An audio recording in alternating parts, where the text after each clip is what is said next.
I typically put a few dots on my golf ball.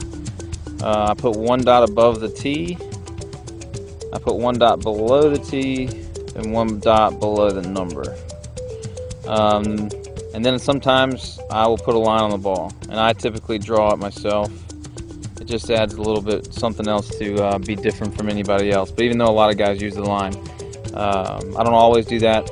Typically they're the 3 dots. I had a buddy caddy for me.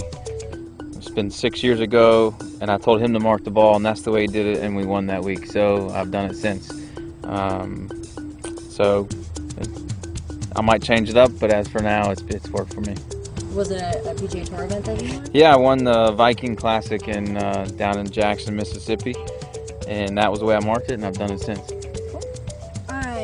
When you are on the green, do you line it up in any certain way? I've done both. Sometimes I use the line to line it up, and other times I actually will go perpendicular to my line, which in turn actually makes the word Titleist roll end over end pretty nicely. So I've done both. So if I'm feeling like I'm missing my lines, then yeah, I'll use the line. But if I really do feel like I'm rolling it nicely, then I'll go no line and just go that way. And how about on the tee? On the tee, I do not. I typically just stick it in the ground and usually go where it's going with. I think if I find that line is maybe aiming towards the out of bounds, maybe will move it. But I typically don't look at that stuff when I'm hitting the tee shot.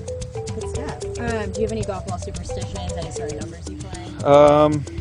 Not really. I think I use the 2s almost always during practice rounds and playing back home, and the 1s, 3s, and 4s.